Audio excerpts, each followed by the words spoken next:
Hello everyone, welcome two aspirants अड्डा। चलिए 1 जुलाई 2021 के द हिंदू एडिटोरियल को एनालाइज करते हैं। आज 3 ही इंपॉर्टेंट आर्टिकल है जो हम डिस्कस करने वाले हैं।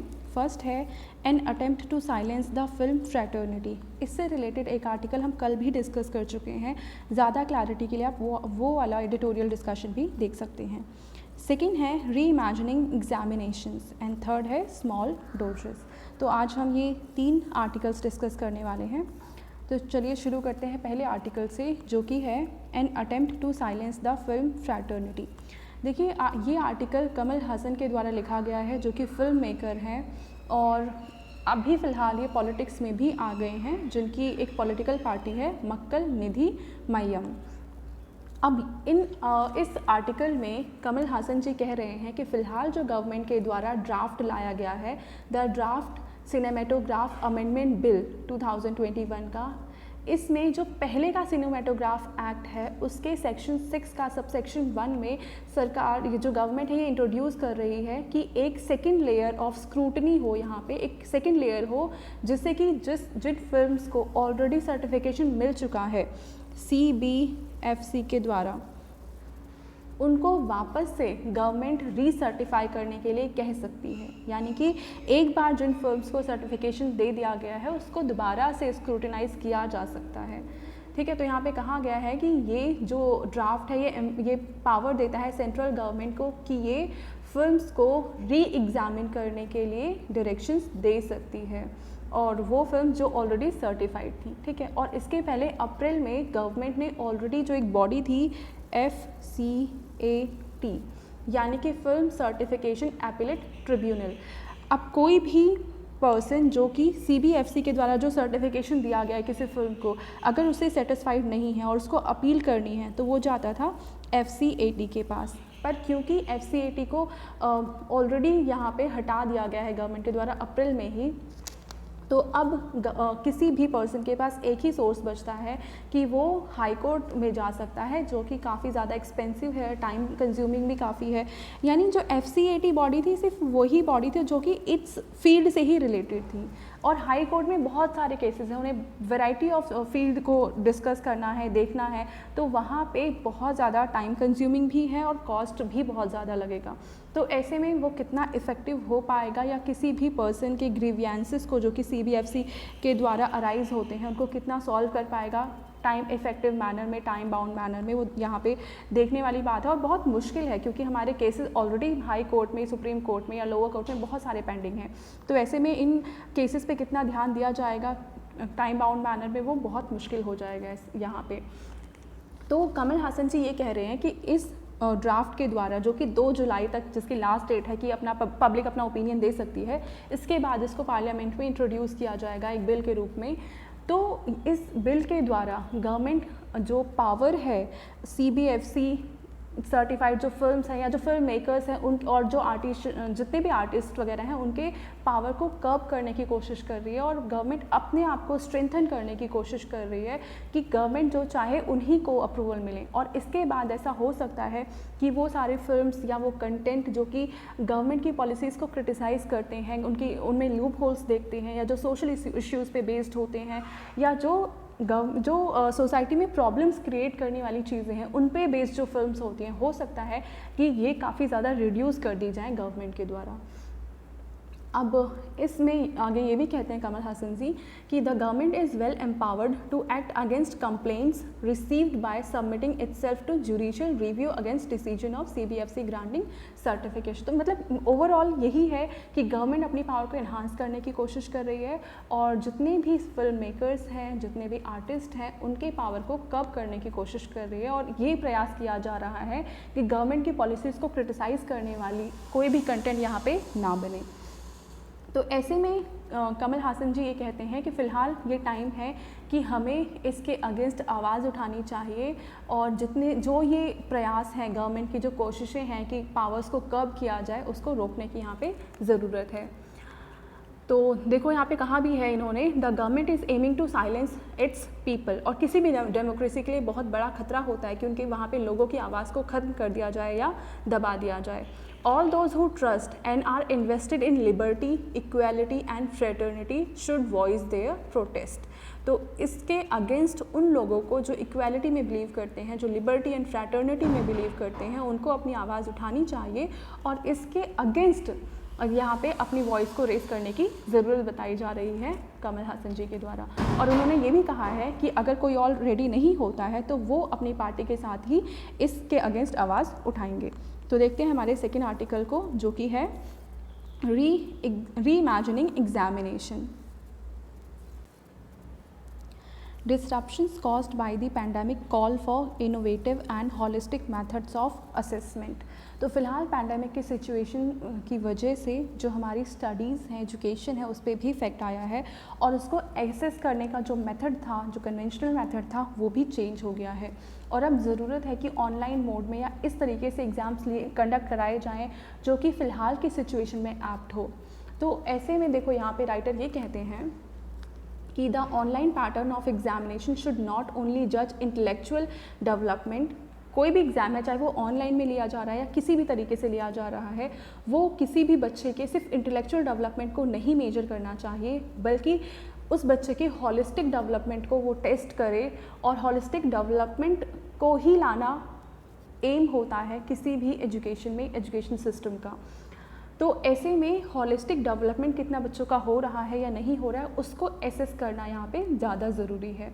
और इस पैंडेमिक की सिचुएशन में जो एग्ज़ामिनेशंस हो रहे हैं वो ऐसे होने चाहिए, उनका स्टैंडर्ड ऐसा होना चाहिए जो कि रिलायबल हो। ऐसा नहीं है कि आप एग्ज़ामिनेशन के नाम पे कुछ भी ले लो जिससे बच्चे की जो एक्चुअल कैपेबिलिटी है वो आप एसेस ही नहीं कर पा रहे हो। बस एग्ज़ामिनेशन के नाम पे आपने कुछ भी ले लिया, मार्क्स चढ़ा दिए, ऐसा नहीं होना चाहिए। उनका ओवरऑल क्या डेवलपमेंट हो रहा है आपको वो भी एसेस करना है और साथ ही साथ जो भी आप स्टैंडर्ड्स ले रहे हो उनके असेसमेंट के लिए वो रिलायबल होने चाहिए। तो ऐसे में देखो सुप्रीम कोर्ट ने ये कहा था कि जो भी फाइनल ईयर के स्टूडेंट्स हैं, हायर एजुकेशन के जितने भी स्टूडेंट्स हैं, उन्हें बिना एग्ज़ाम लिए प्रमोट करना सही नहीं है और ऐसा नहीं किया जाना चाहिए। प्रमोट सिर्फ और सिर्फ फाइनल ईयर के एग्ज़ामिनेशन के बाद ही होना चाहिए। और एग्ज़ामिनेशन वैसे भी CBSE या ICS का मतलब जो स्कूल या कॉलेजेस हैं वहाँ पे जो एग्ज़ामिनेशंस करवाते हैं हायर एजुकेशन, वो UGC के द्वारा कंडक्ट कराया जाता है।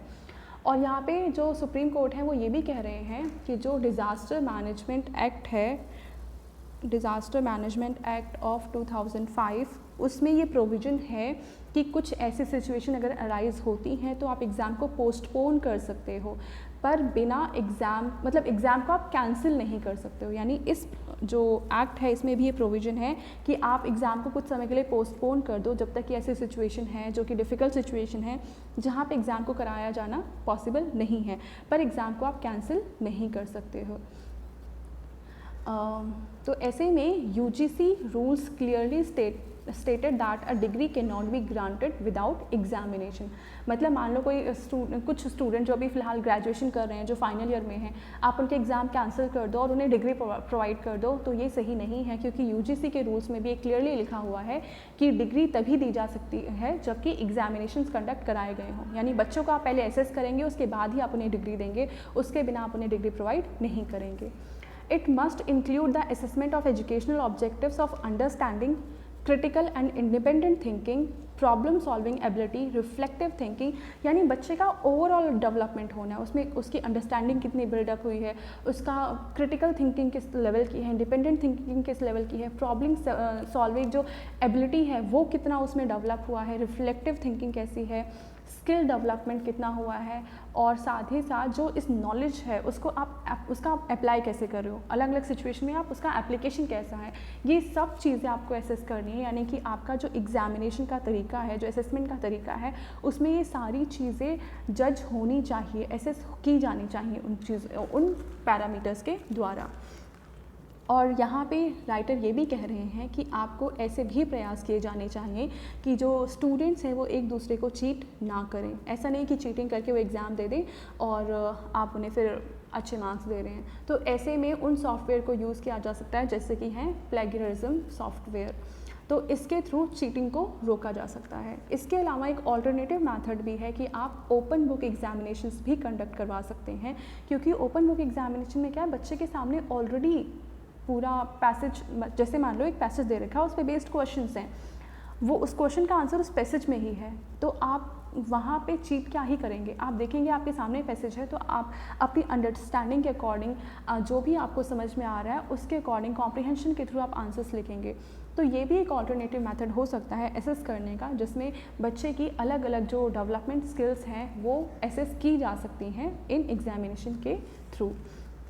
तो यहाँ पे लास्ट में राइटर ये कहते हैं, it is a foremost responsibility of policy makers and educationist to tackle the challenges posed by the कोविड-19 पैंडमिक। यानी कोविड-19 पैंडमिक की वजह से जो भी सिचुएशन अराइज हुई हैं, तो यहाँ पे गवर्नमेंट को अपना एक्शन इस तरीके से लेना है, और जो यहाँ पे एजुकेशनिस्ट हैं उनको पॉलिसी ऐसी बनानी चाहिए कि इस सिचुएशन के बावजूद आप बच्चों को एजुकेशन तो प्रोवाइड कर ही रहे हैं ऑनलाइन मोड में, साथ ही साथ जो आप उनका असेसमेंट कर रहे हैं वो भी अच्छे से हो पाए, उसके साथ कॉम्प्रोमाइज़ ना हो। ऐसा नहीं हो कि जो असेसमेंट का जो पैरामीटर्स हैं वही बेकार हैं, कि बच्चे की जो डेवलपमेंट स्किल्स हैं वो पूरी तरीके से उसमें रिफ्लेक्ट ना हो रही हों। तो यहाँ पे गवर्नमेंट को और एजुकेशनिस्ट हैं जितने भी हैं उनको इस तरीके से पॉलिसी बनानी है कि वो ये उनका जो असेसमेंट का जो एक्चुअल जो एम होता है वो पूरा हो पाए इस असेसमेंट के थ्रू। तो देखते हैं हमारा आज का थर्ड एंड लास्ट आर्टिकल, जो कि है स्मॉल डोजेस। अब इसमें देखो स्मॉल डोजेस में क्या कहा गया है कि गवर्नमेंट के द्वारा फ़िलहाल रिलीफ पैकेज अनाउंस किया गया है, जो ये टोटल पैकेज है वो है अराउंड 6.29 लाख करोड़ का।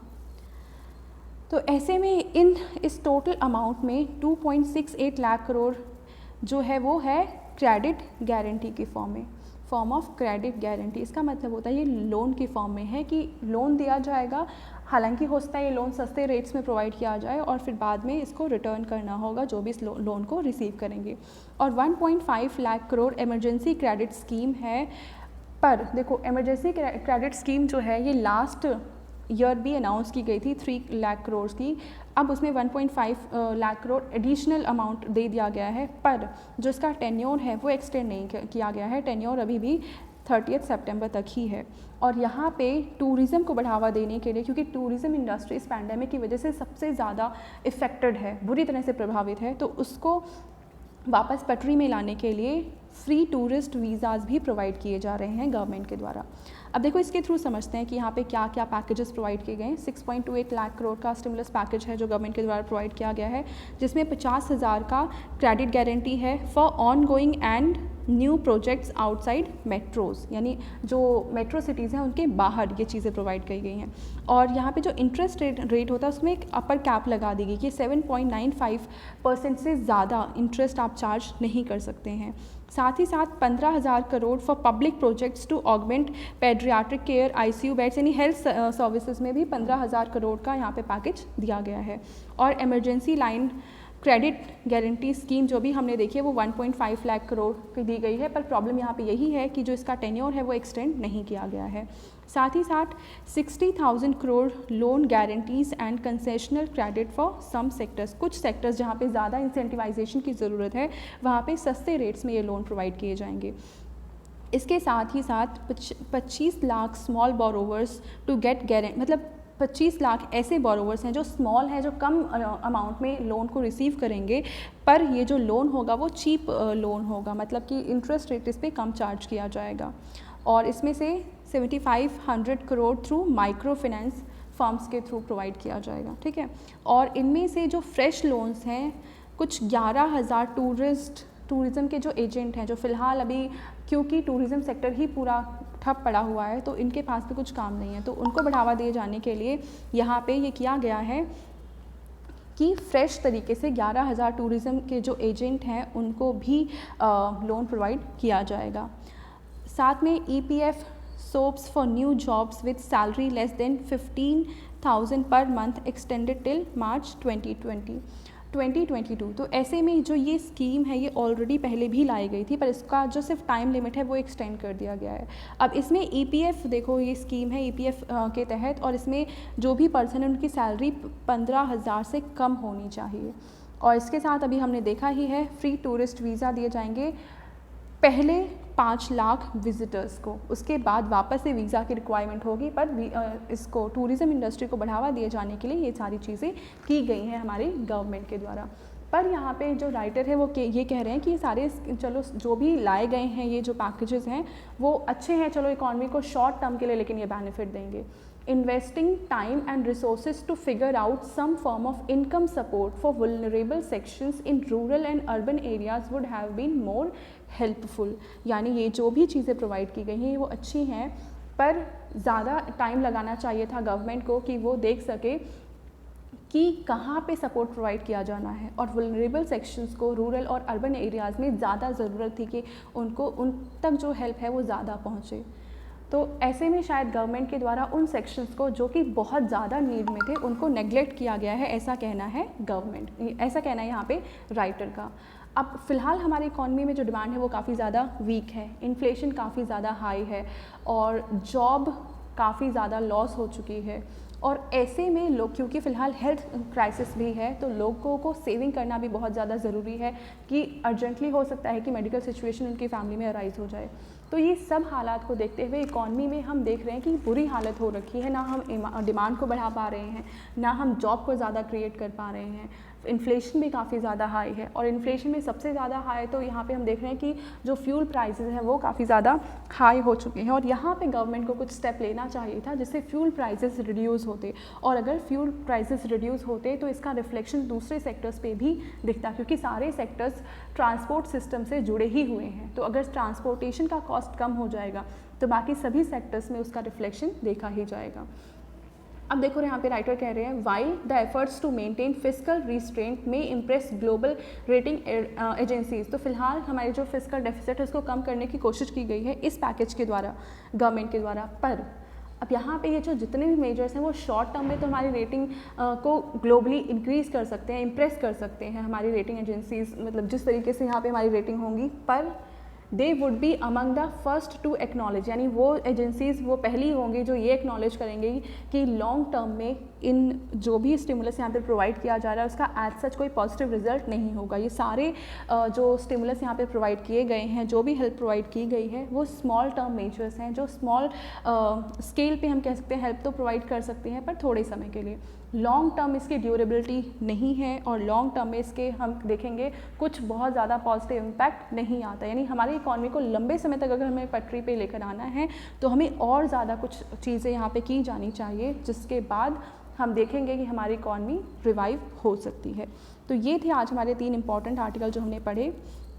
Thank you for watching this video. अगर आपको ये वीडियो पसंद आई है तो प्लीज़ इसको लाइक करें, शेयर करें और इस चैनल को सब्सक्राइब करें। Thank you.